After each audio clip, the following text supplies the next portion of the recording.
ल असारको कार्यक्रम सकिएपछि खेतमा चाहिँ रोपाइ 90% सकेपछि यहाँ च्याप्पो लाएर चाहिँ खाने कार्यक्रम आज साउन 2 गते भएको थियो। च्याप्पो लाएर एमा पकाएर एउटा खसी काटेर प्रेसर पातामा 15 किलोको खसी काटेर यहाँ चाहिँ माथि खाने कार्यक्रम भयो। च्याप्पो यता हाम्रो बहिनी चाहिँ यता उहाँ खानु पाएर एकदम खुसी हुनुहुन्छ। ए च्याप्पो लाएर यता हाम्रो आन्टी पनि खुसी हुनुहुन्छ। सबै खुसी। यतातिर हाम्रा वरिष्ठ मान्छेहरू छ 6-7 जनालाई त यतातिर च्याप्पो यहाँ हाम्रो अङ्कलले पनि सबैले स्प्राइटसित खाएको भन्ने कुरो छ। रक्सी हाम्रो गाउँमा खासै खानुहुन्न कसैले पनि। यहाँ बुझेले लोकल रक्सी खाएको मेरो राम्रो गराइदिउ न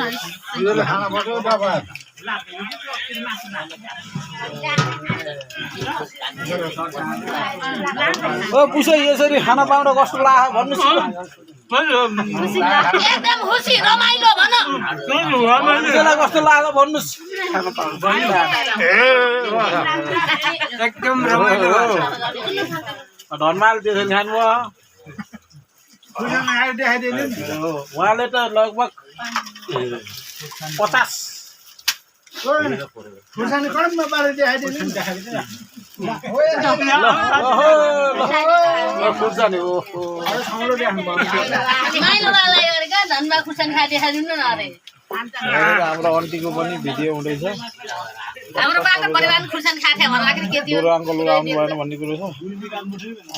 सबै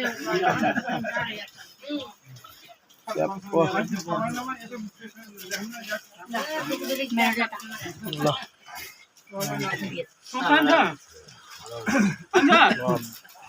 यो चाहिँ भाँडा है।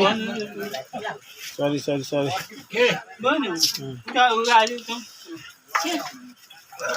लाउनुहोस् दामी आएको छ रक्सी।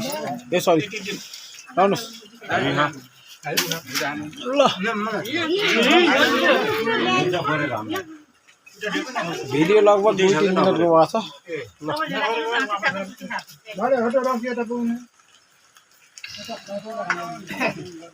पछि